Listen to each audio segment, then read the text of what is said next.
Fala pessoal, começando mais um episódio do Sem Contraindicação, o videocast da Unimed João Pessoa. Toda semana a gente está aqui compartilhando com vocês informações para que você cuide mais da saúde, tenha mais qualidade de vida. E logo mais nós vamos iniciar o mês de agosto, um mês em que temos uma campanha de saúde muito importante que é o Agosto Branco. E a mobilização chama, a atenção aí para a prevenção e o diagnóstico do câncer de pulmão. No Brasil, o Instituto Nacional do Câncer, o INCA, estima cerca de 30 mil casos por ano. E a gente sabe que o tabagismo é ali a principal causa, de várias doenças pulmonares, inclusive o câncer. A gente vai falar sobre isso no episódio de hoje. Mas não é de hoje que a gente discute aqui sobre a questão do uso do cigarro, cada vez mais comum, principalmente entre os jovens, o que traz de volta uma preocupação de saúde pública. A gente vai conversar sobre esses temas todos, trazer aqui dicas, orientações de prevenção, de cuidado, de tratamento também, com dois especialistas no assunto. A gente recebe hoje aqui o Dr. Petrúcio Abrantes Sarmento, cirurgião torácico, coordenador de telecirurgia e cirurgia robótica da Unimed João Pessoa. Seja bem-vindo, doutor. Muito obrigado, é sempre um prazer estar aqui contigo. Aqui conosco também o doutor Luiz Vitor Maia Loureiro, ele que é oncologista e médico da unidade de oncologia da Unimed João Pessoa. Seja bem-vindo, doutor. Muito obrigado pelo convite. Excelente oportunidade também para a gente discutir o tema. Vamos lá. Antes da gente começar a nossa conversa, deixa eu conversar rapidamente com você, dizer que o nosso conteúdo aqui no videocast, ele está em várias plataformas. Tanto aqui no YouTube, no canal da Unimed, se você ainda não está inscrito, inscreva-se, aproveite para compartilhar esse conteúdo, para que ele chegue a mais pessoas. Nós temos também uma página exclusiva no portal da Unimed, do Sem Contraindicação, unimedjp.com.br/sem contraindicação, e lá você tem acesso, inclusive, a todos os episódios das outras temporadas. Estamos também no Instagram, a gente compartilha lá alguns recortes dos nossos episódios. Se você ainda não segue a gente no Instagram, vai lá, @Unimed João Pessoa, que tem bastante conteúdo lá para você também interagir, deixar sua opinião, sua participação, tá bom? Vamos lá, vamos começar aqui a nossa conversa entendendo, o que é o câncer de pulmão, o que são os sintomas, quais são os fatores que levam a essa doença.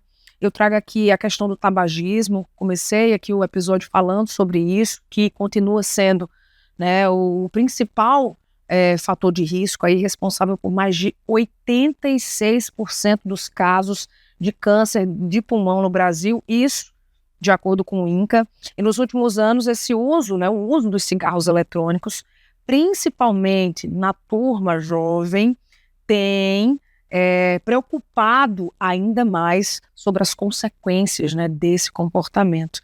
Então vamos lá, vamos começar aqui com o doutor Petrúcio. Me conte aí, explica pra gente quais são os tipos, continua sendo o câncer de pulmão o principal tipo de câncer que mais mata no Brasil, e o que é, a gente quando fala assim, câncer de pulmão, pesa, o título pesa. Por quê? O principal motivo do câncer de pulmão matar tanto ainda, embora ele não seja o câncer mais incidente, quando nós vamos lá para a categoria de incidência dos cânceres no Brasil, o câncer de pulmão ocupa a 4ª posição.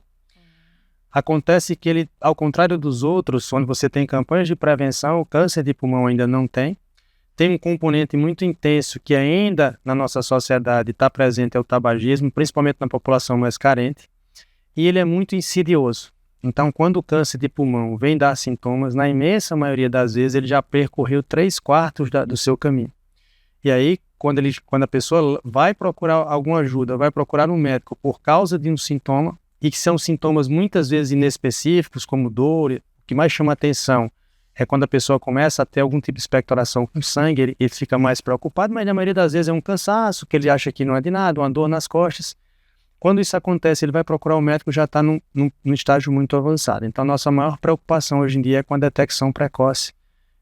E isso se tornou um problema gigantesco. Como você comentou aí, o INCA no Brasil, e a gente acha que tem uma enorme subnotificação, tem aproximadamente 32 mil novos casos de câncer por ano. E 31 mil morrem todos os anos de câncer de pulmão. Então, praticamente, quem foi detectado ali empata com quem foi a óbito. Isso aí traz um grave problema de saúde pública, e a gente vai comentar um pouquinho mais adiante também, mais a área de Luiz, a oncologia clínica, também o impacto financeiro. Uhum.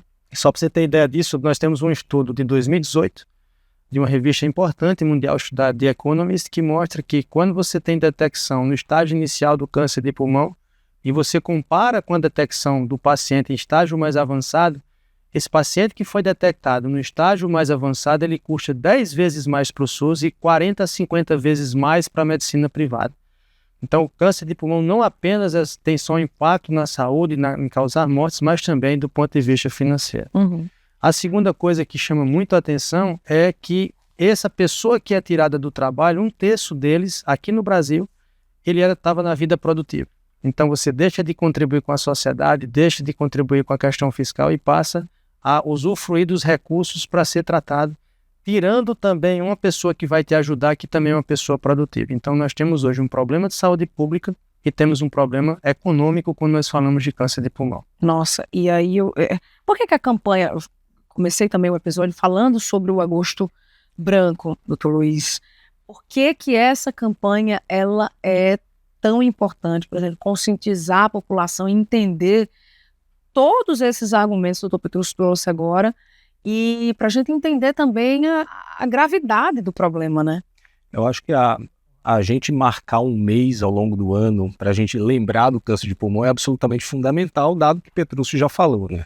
Acho que um aspecto importante, complementando um pouco o que Petrus comentou, é que uma parcela desses pacientes que fumam, né, Petrus, eles já são pacientes muito sintomáticos, né, em virtude da própria doença que eventualmente acontece no pulmão por conta do cigarro, né? Então vai fazendo um processo inflamatório, é aquela tosse mais persistente, aquela falta de ar que ele julga que é normal e na verdade ele termina não tomando de conta, ele termina não buscando alternativas do ponto de vista diagnóstico.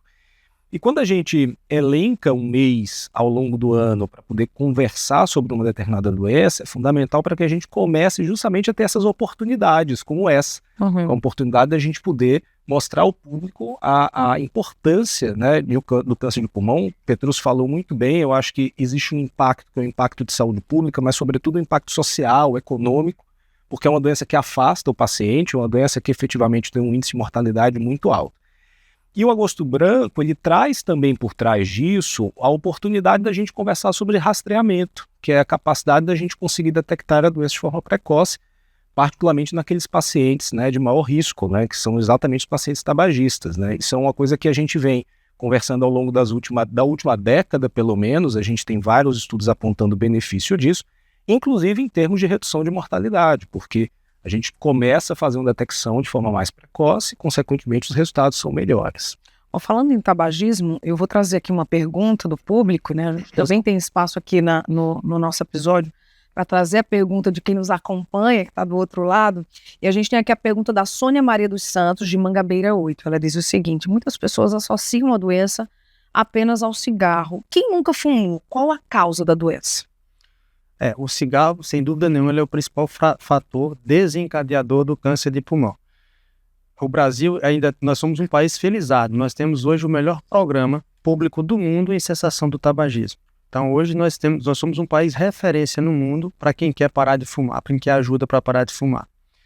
Existem outras causas de câncer causadas por outros fatores? Sim. Um deles é o gás radônio, que não tem muita frequência na nossa região, isso tem muito nos Estados Unidos, mas também a questão genética, que o Luiz pode abordar um pouquinho melhor.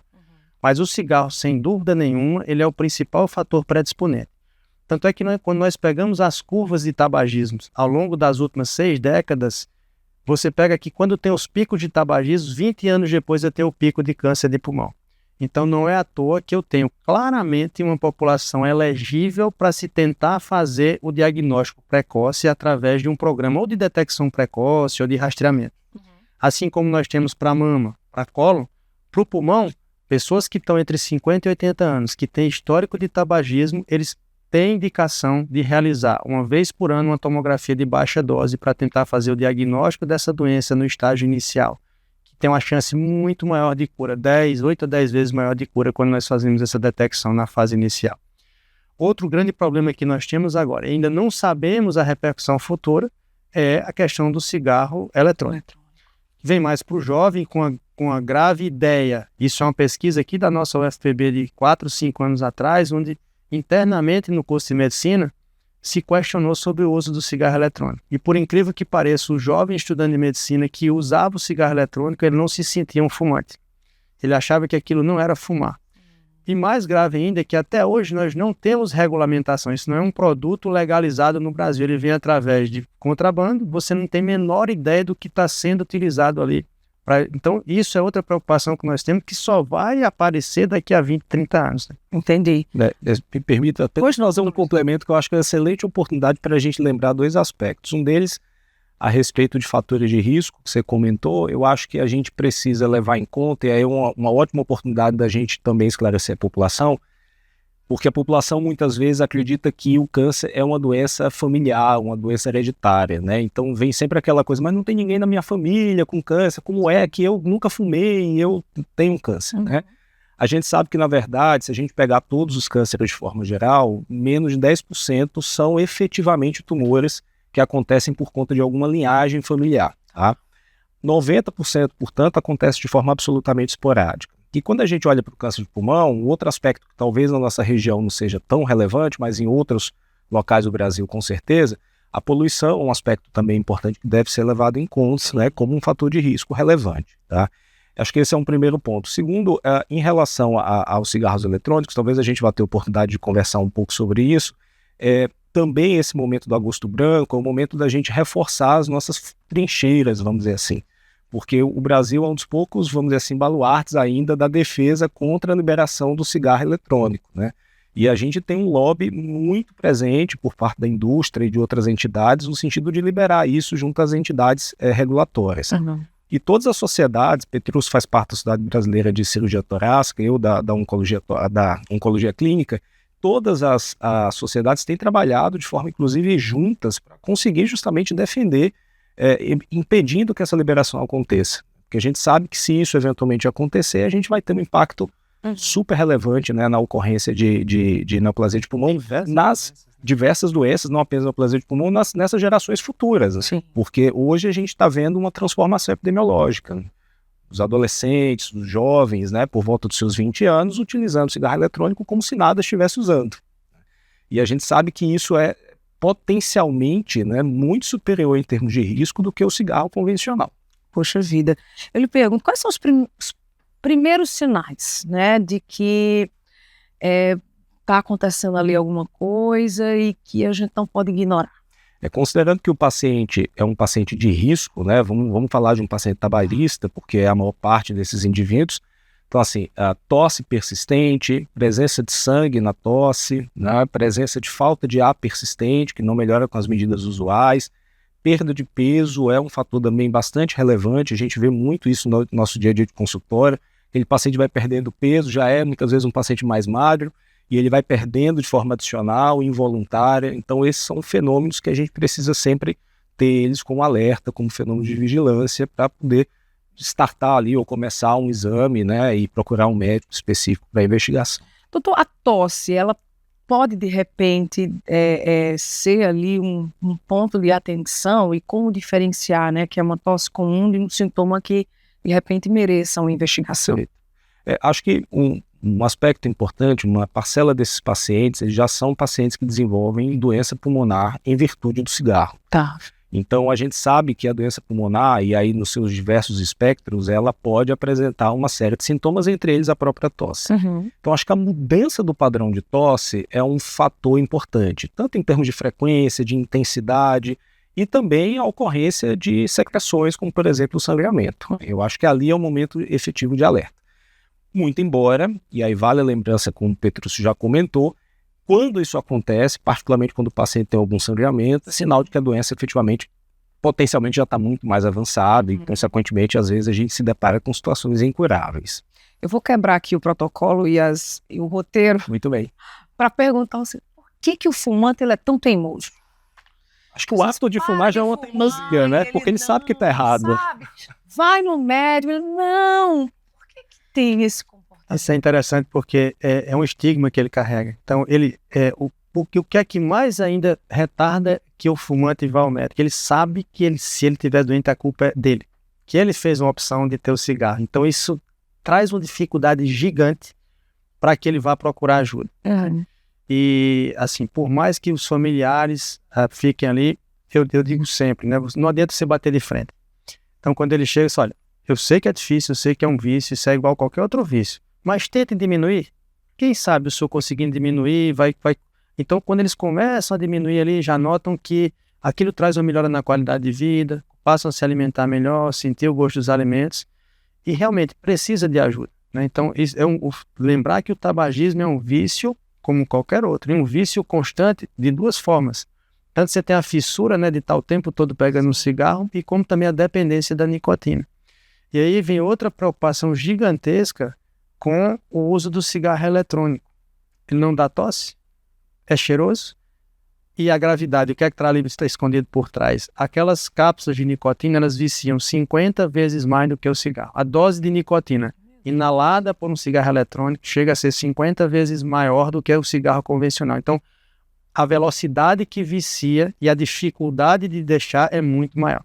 Acho que essa questão do cigarro eletrônico, né, Petrus, tem um ponto interessante, né? Ao longo da última década, a gente foi isolando o tabagista, né, da sociedade. Exatamente. Se você parar para olhar, né? Surgiram leis que impedem que a pessoa fume em ambientes fechados. Isso começa lá atrás na aviação por questões de segurança, depois dissemina um pouco na sociedade.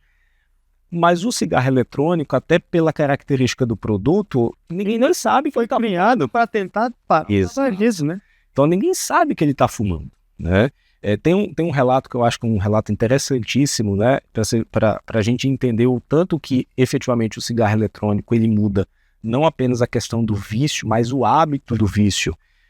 De um paciente que ele acorda de noite, ele guarda o cigarro eletrônico embaixo do travesseiro, ele acorda de noite e involuntariamente, inconscientemente, ele fuma. Isso não aconteceria com cigarro convencional, ele ia queimar a cama. Isso, né? verdade. Mas o cigarro eletrônico dá essa permissão a ele. Em qualquer ambiente, qualquer lugar, ele consegue fazer uso. Então, eu acho que tem vários graus ali de nocividade do cigarro, não apenas o impacto quanto ao vício em si, que é extremamente superior, o impacto quanto ao risco da doença, mas também o fato de que a gente transformou um produto em algo com apelo eletrônico, com apelo charmoso, a modernidade. Então é algo que a gente precisa efetivamente conversar. O fumante, vamos dizer que ele parou de fumar, ele conseguiu vencer esse vício. Tem uma expressão que popularmente as pessoas utilizam, que é limpou o pulmão. Isso realmente acontece? Se acontece, em quanto tempo isso pode acontecer, ou se não acontece, eu queria que vocês, enfim, descredibilizassem, vamos dizer assim, essa frase que popularmente a gente usa. Deixou de fumar, já tem uns 10 anos, já está com o pulmão limpo. Eu vou deixar essa para você responder, porque você vê isso em loco, né? Isso aí é o seguinte, do ponto de vista de pesquisa, o que a gente considera como ex-fumante, mais de 20 anos que tenha parado de fumar. Claro que ainda existem alguns fatores disso, mas isso despenca vertiginosamente após 20 anos que você parou de fumar. E a gente usa também uma expressão chamada carga tabágica. O que é isso? É a quantidade de cigarros que essa pessoa fuma por dia. A gente vai metrificando aquilo. Então, em geral, você tem ali uma pessoa que usa um maço de cigarros por dia, que são 20 cigarros, você contabiliza que cada ano fumado consiste em um maço ano, né? Sim. Que é um maço por dia durante um ano. Isso vai contabilizando essa carga de quantidade de cigarros. E quanto maior essa carga tabágica, que nós chamamos, mais isso tem chance de provocar ou desencadear um câncer de pulmão, além das outras doenças associadas, que a gente não pode esquecer disso. Então, DPOC, que é o enfisema, fibrose pulmonar, todas essas outras doenças, elas comprometem a qualidade de vida, né? E muitas vezes, da mesma forma que o câncer, ele limita que você tenha a sua atividade física, faz com que você tenha que utilizar oxigênio e até ir para um transplante de pulmão. O que vocês indicam, assim, procurar um médico? Quem está assistindo aqui esse episódio e é fumante, ou de repente tem algum familiar que é fumante, né? tem que procurar o médico de tanto e tanto tempo, tem que fazer um rastreamento, tem que ter um acompanhamento. Qual a indicação de vocês? E o Luiz foi muito taxativo, assim, é uma importância hoje para nós, e o Agosto Branco vem para isso, é a conscientização de fazer uma busca ativa, uma detecção precoce, assim como nós temos nas mulheres com a mamografia, do câncer gastrointestinal com a colonoscopia, endoscopia, e no homem com a próstata. Então, é fomentar que essas pessoas, se você tem alguém em casa que tem o hábito do tabagismo, que ele pelo menos uma vez por ano procure um médico para que seja realizada uma tomografia de tórax de baixa dose. Essa é a única forma de nós termos uma detecção precoce. Tanto é que quando a gente encontra esses pacientes aleatoriamente, por algum motivo eles realizaram uma tomografia de tórax, ou porque teve uma pneumonia, ou porque tomou uma pancada, e vai encontrar um nódulo pequenininho lá, que tem uma chance de curar em quase 100%. O diagnóstico não pode ser incidental, né? A gente tem que sistematizar esse diagnóstico. Então, uma coisa que acontece com uma certa frequência no nosso dia a dia é o paciente que vai na urgência em virtude de uma pneumonia, de uma tosse, e faz uma tomografia, porque o médico urgencista pediu, e detecta um nódulo pulmonar, né, numa condição ainda precoce, portanto absolutamente curável, operável, e é uma situação melhor. Mas o que a gente precisa fazer é que, do ponto de vista da população, a gente tem que sistematizar essa realização dessa tomografia, que é justamente os métodos de rastreio. Então, a gente, não sei se a gente vai conseguir a curto prazo, mas a gente precisa transformar o Agosto Branco em algo como a gente transformou o Outubro Rosa, o Novembro Azul, né? Porque, para além de ser uma doença incidente, é uma doença de alta taxa de mortalidade. O sonho nosso, né, que se discuta nas rodas hoje de bar e nas mulheres nos encontros, é que se você já fez sua mamografia desse ano, se você já fez sua tomografia desse ano. O impacto disso a gente vive na realidade. Aqui, numa cidade aqui próxima, a gente tem um programa de detecção precoce associado a um programa de rastreio. Hoje, no Brasil, de cada 100 pacientes diagnosticados com câncer de pulmão, apenas 10 deles têm uma chance de ter um tratamento cirúrgico e, consequentemente, de cura, né? E a gente vai ver, Luiz vai comentar, é a área dele, o quão evoluiu o tratamento do câncer de pulmão nos últimos 10 anos. Né? São outros pacientes, completamente diferentes. 10 anos atrás, quando eu comecei, estava finalizando a minha residência e trabalhando já com isso, receber um diagnóstico de câncer de pulmão era receber um atestado de óbito. Hoje é totalmente diferente. Isso é uma coisa. E só para você ter ideia do Brasil, nossa situação, nossa realidade. Hoje, em cada 100 pacientes diagnosticados com câncer de pulmão, apenas 10 têm a possibilidade de um tratamento com cirurgia, que seria na doença inicial. Quando a gente implementa um programa desses, isso muda radicalmente. Então, de cada 100, eu passo a ter 60.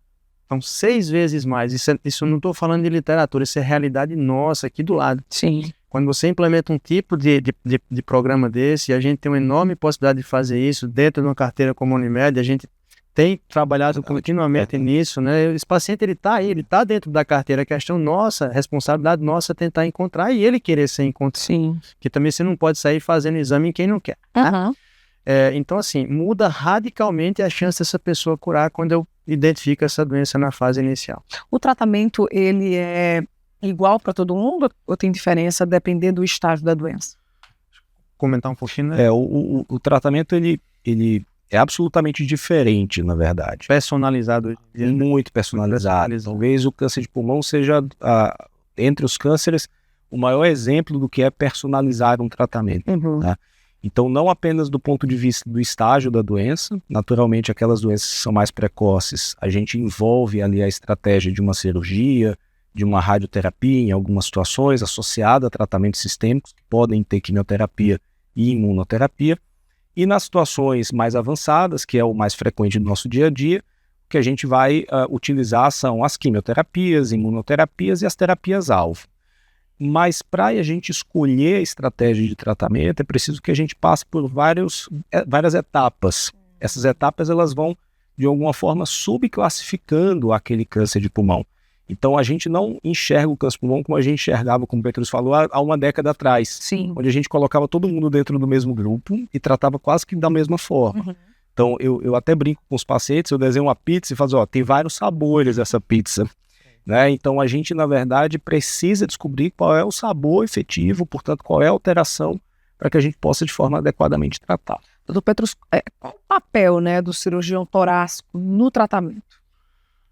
Acho que assim, hoje a gente trabalha muito com times multidisciplinares. O que é um time multidisciplinar? É uma junta médica. Então, onde eu tenho ali o patologista, o cirurgião torácico, o radiologista, o oncologista, o pneumologista. Só o fato de um paciente ser avaliado num time desses, ele já ganha em sobrevida, em chance de viver quase 20%.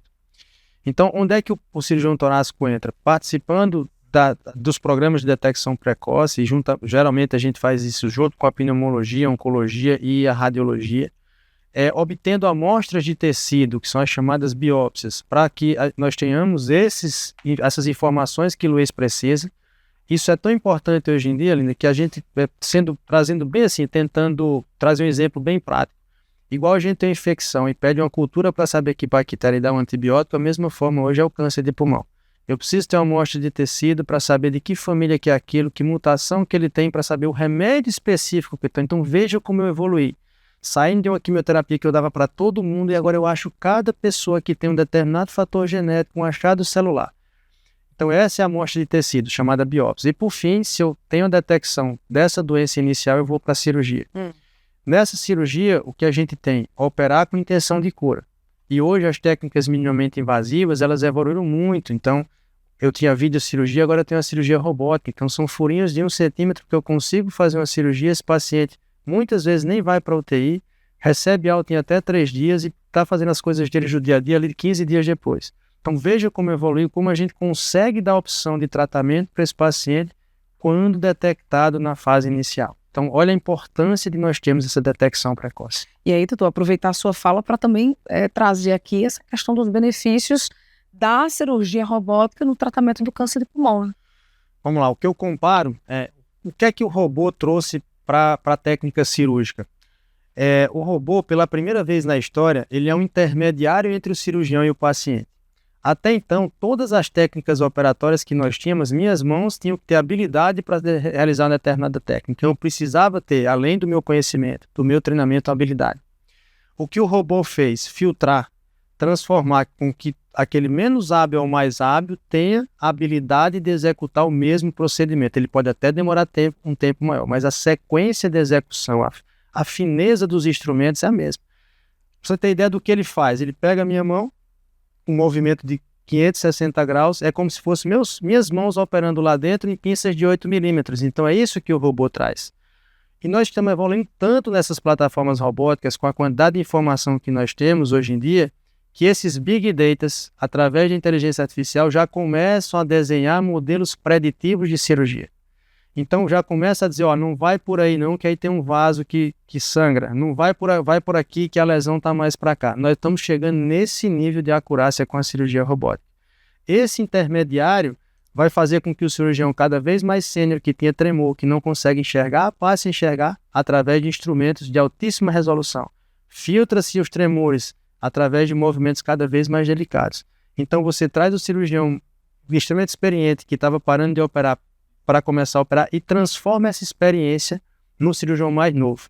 Então, olha a qualidade de cirurgia que eu estou dando para os pacientes. Olha como eu estou democratizando a cirurgia de uma forma global. Né? Essa é a importância da cirurgia torácica, na minha opinião. Vocês falaram já aqui que a medicina, né, evoluiu, os tratamentos evoluíram bastante nos últimos anos. E aí eu queria aproveitar para que vocês explicassem para a gente as terapias-alvo e imunoterapia. O que elas mudaram a expectativa com relação à expectativa dos pacientes? Totalmente. As minhas alquimias, né? Então, bom, nos últimos 10, 15 anos, a verdade é que assim, a indústria farmacêutica investiu drasticamente em câncer de pulmão. Então, anualmente, para não dizer mensalmente ou até diariamente, a gente é bombardeado com novidades do ponto de vista do tratamento do câncer de pulmão. Então, assim, os investimentos eles são muito altos e isso criou uma gama de medicações que a gente não tinha no passado. Sobretudo, isso também a gente passou também a entender melhor a doença. Então, a gente deixou de entender, como a gente comentou anteriormente, a doença como uma coisa só e fomos lá ao nível molecular mesmo, compreender como é que aquela doença se forma, né, qual é a causa, qual é o gatilho da doença para que a gente consiga atuar ali. Então, as terapias-alvo, a melhor forma da gente entender é o modelo que a gente brinca que é uma fechadura e a chave. Então, assim, a gente descobre qual é a fechadura que o tumor tem e eu vou lá com aquela chave específica e vou, de alguma forma, atuar sobre o tumor. E os resultados são absolutamente impressionantes, né? Então, qualquer oncologista pode citar N exemplos de pacientes que estão aí 5, 6, 7, 8 anos com uma doença avançada, mas utilizando um comprimido em casa, sem maiores eventos adversos e com essa qualidade de vida, qualidade de vida que ninguém nem sabe que ele está tratando. Ao passo que a imunoterapia já é um outro processo revolucionário. Então, a imunoterapia é uma forma da gente fazer com que o sistema imunológico do próprio paciente atue contra a doença. Tá? Então, a gente destrava esse sistema imunológico para que ele consiga compreender a presença da doença e nos auxiliar no tratamento. E também com resultados absolutamente impressionantes no que diz respeito ao tratamento do câncer de pulmão. A gente não faz isso para todo mundo ao mesmo tempo, então cada tipo de tumor a gente vai adotar uma postura diferente, tá certo? Mas a mensagem que a gente precisa passar é que efetivamente a forma como a gente tratava há 10, 15 anos atrás mudou por completo. E os resultados não só são melhores, como a qualidade é melhor. Então, hoje os pacientes, eles tratam e sequer sabem. Tem paciente que me pergunta se está tratando, se eu estou dando algum remédio, né? Porque ele não sente absolutamente nada, ele está ativo, ele voltou às suas atividades, ele está atuante socialmente, trabalha naturalmente, e isso é absolutamente revolucionário. E o mais legal disso agora, né, Luiz? Essa interação de tratamentos. Um vem para a fase inicial, que complementa com cirurgia, que complementa com imune, então isso está trazendo cura a um grupo muito maior de pacientes. A gente cura literalmente. A gente diz, né, que o tratamento ele é multimodal, né? Então a gente usa vários modos diferentes de tratar o mesmo paciente. Então que vão desde a cirurgia, a radioterapia, a imunoterapia, a terapia-alvo, muitas vezes de forma combinada, né? Para permitir que a gente tenha melhores resultados. Então, tem cura. Sim. Muito mais do que 10 anos atrás. Olha aí, Cafarine. Bom, agora a gente vai entrar num momento aqui do nosso videocast, que é um quadro que a gente tem aqui que se chama Mente Ativa. O que é a Mente Ativa?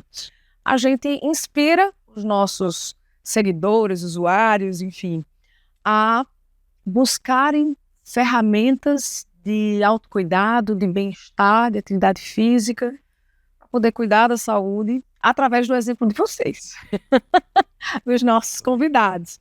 Então eu quero saber de vocês quais são aí as práticas que vocês têm na agenda, na correria do dia a dia e atividades que vocês fazem que ajudam, né, que ajudam vocês, que ajudam na saúde, que ajudam no bem-estar e vocês poderiam compartilhar aqui para quem sabe inspirar quem está assistindo aqui o nosso conteúdo.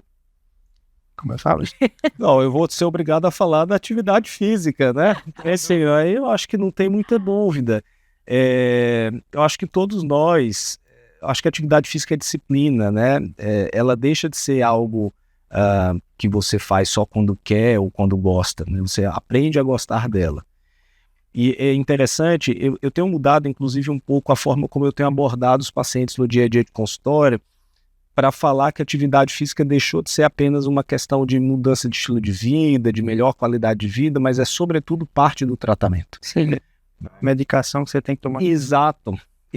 Inclusive, se você for nos estudos, você vai ver que com resultados, em termos de ganho, em termos de melhoria mesmo do tratamento, iguais ao de uma quimioterapia, de uma imunoterapia às vezes.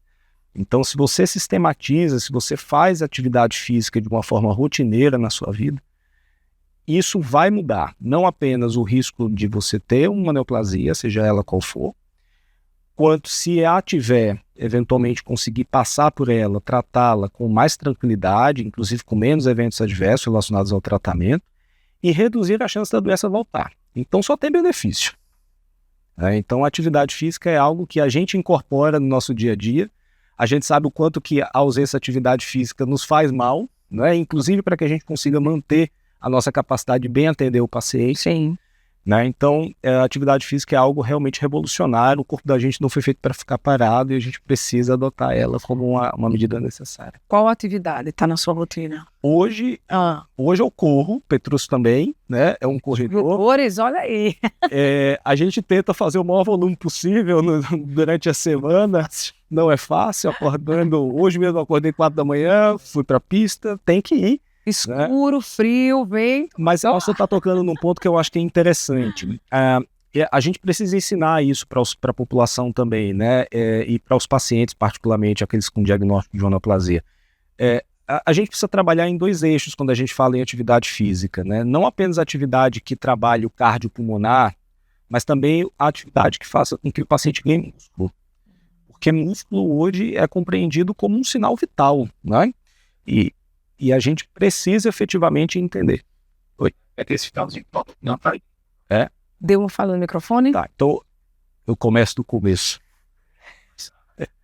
Não, acho que é uma excelente oportunidade da gente comentar que nós temos, na verdade, na atividade física 2 eixos que precisam ser trabalhados com o paciente, né?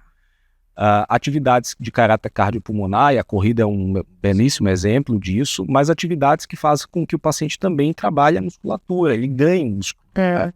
Músculo hoje, em alguns espectros, é entendido inclusive até quase que como um sinal vital. Quando o paciente oncológico ele perde músculo, ele não consegue ganhar, isso é um sinal de que talvez ele não vá muito bem ao longo do tratamento.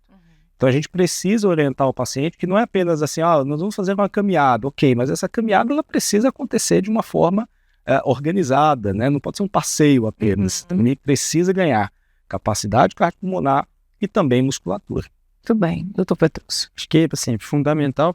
Eu que sou cirurgião, passo às vezes 12, 16 horas em pé. Então, chega uma hora que isso te cobra. Claro. Nós estávamos conversando, eu passei por um cargo de gestão e foi a pior fase da minha vida, porque o estresse fez com que eu engordasse quase 30 quilos. Então, nunca fui assim, olha que mal que isso me fez, que eu comecei a me sentir cansado. E 2 coisas assim, existe um livro que eu acho que quem gosta de disciplina deveria ler, que se chama Responsabilidade Extrema, que é exatamente a disciplina dos SEALs americanos, dos Marines americanos, como eles se tornam tão bons, né? Que é atividade repetitiva, se cobrar todos os dias, e para que você consiga fazer isso, não tenha dúvida que você tem que ter as 2 coisas, né? Atividade física e ganho de massa muscular. Então eu tenho uma rotina parecida, acordo 4h40 da manhã todos os dias, procuro correr dia sim, dia não, nos outros dias academia e pilates, que me ajuda muito doer muito as minhas costas por causa da cirurgia. Eu acho que o pilates foi outra atividade que... Isso eu passo para os meus pacientes. Quando eles chegam lá e dizem, tão difícil, olha, eu queria ter o tempo que o senhor tem.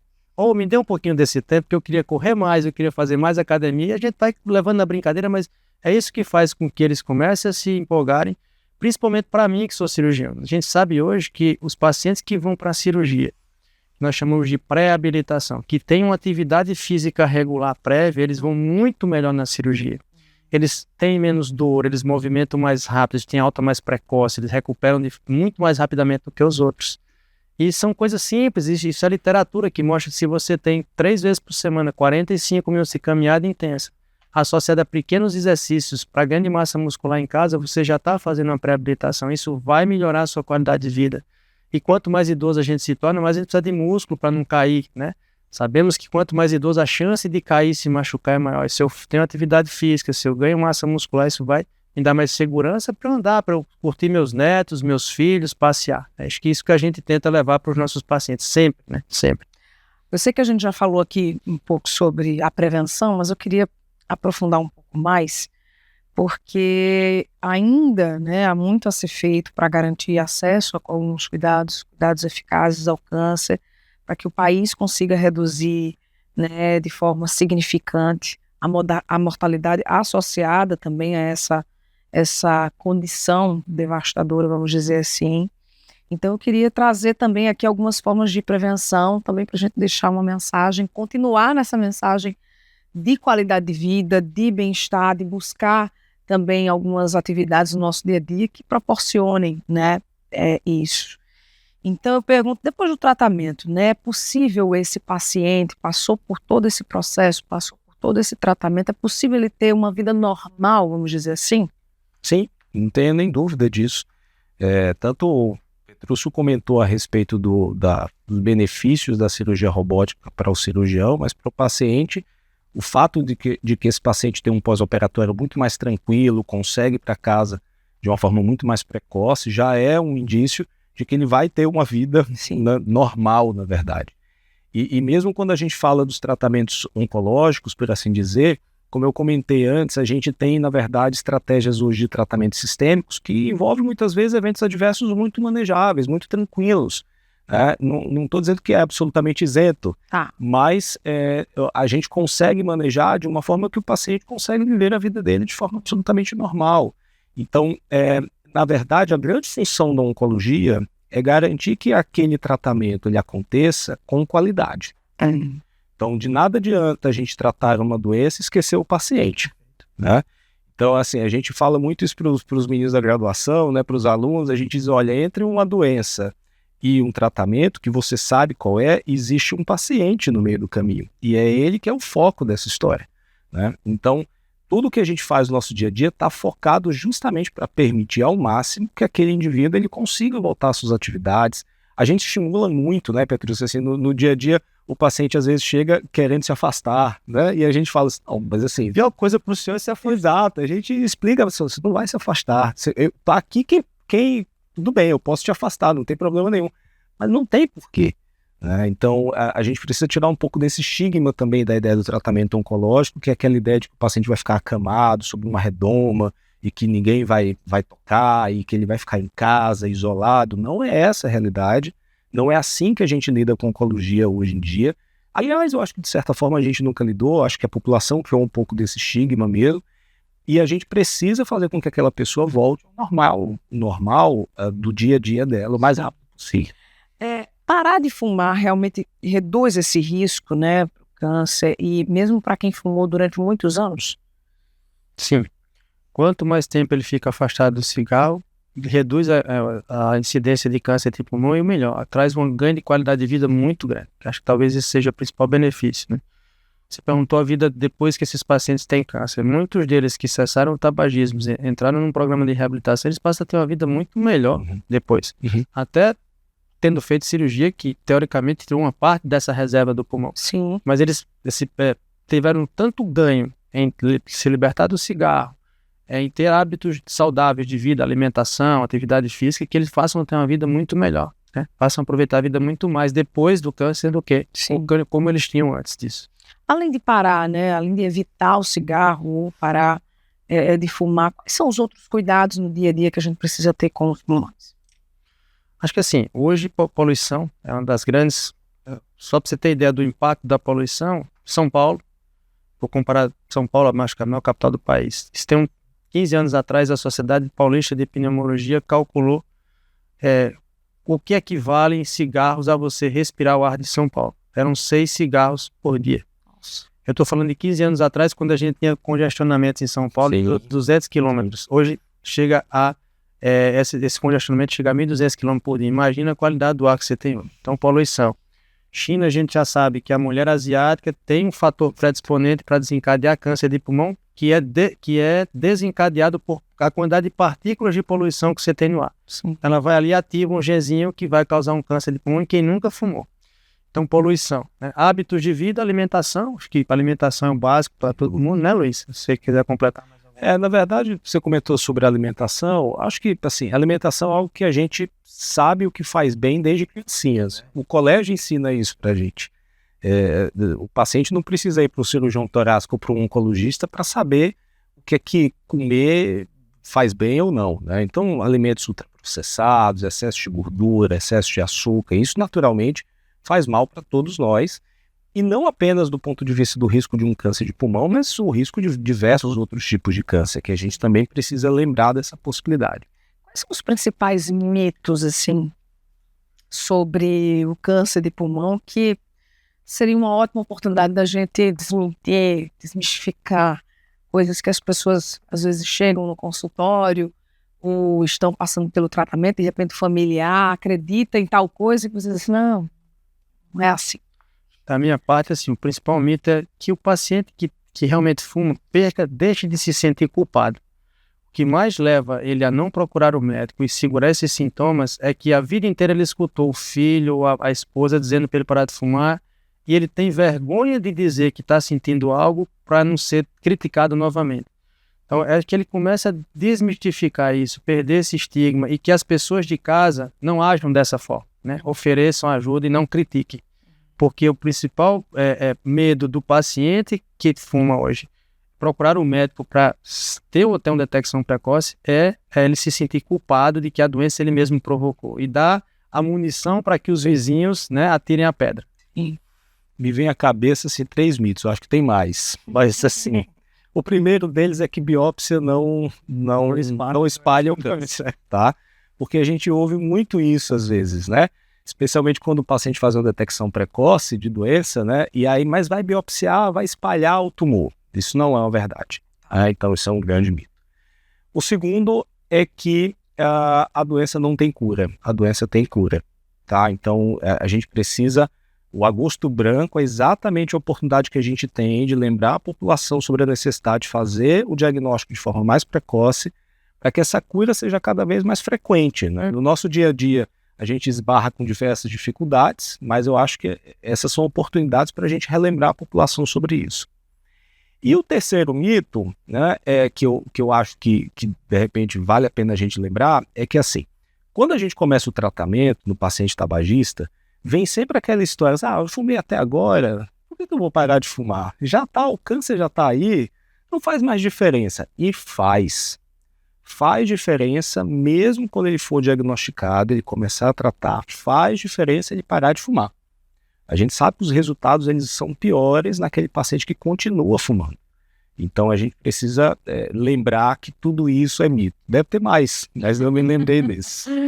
Muito bem. Bom, e eu queria que vocês deixassem aqui uma mensagem para quem está assistindo, para quem está acompanhando esse conteúdo, qual seria aí o principal conselho que vocês poderiam deixar aqui sobre prevenção, sobre cuidados, sobre também esperança, né, do tratamento, enfim, vocês poderiam deixar aqui. Para reforçar, né, para quem tem alguém aí na família que conhece, que fuma, que já fumou, que parou de fumar há pouco tempo, lembrar que ele, mesmo lá no PSF, hoje o acesso à tomografia de tórax ele é tão mais simples do que era antigamente. Então lembrar dele conversar com o médico sobre a necessidade de, se você está entre 50 e 80 anos, tem algum histórico de tabagismo, realizar uma tomografia de tórax de baixa dose.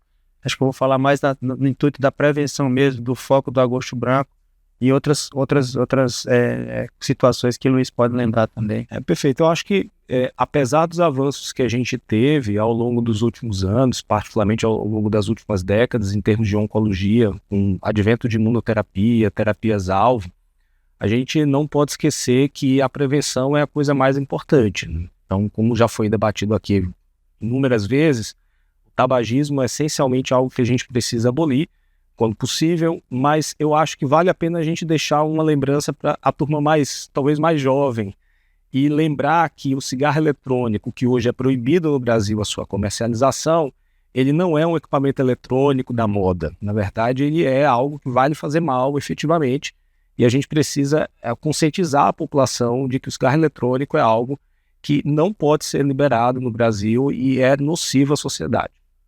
Essa turma jovem que está fazendo uso, né, do cigarro eletrônico, a gente estima daqui a quanto tempo que a gente vai começar a ver as consequências desse comportamento as consequências desse cigarro, né? Isso.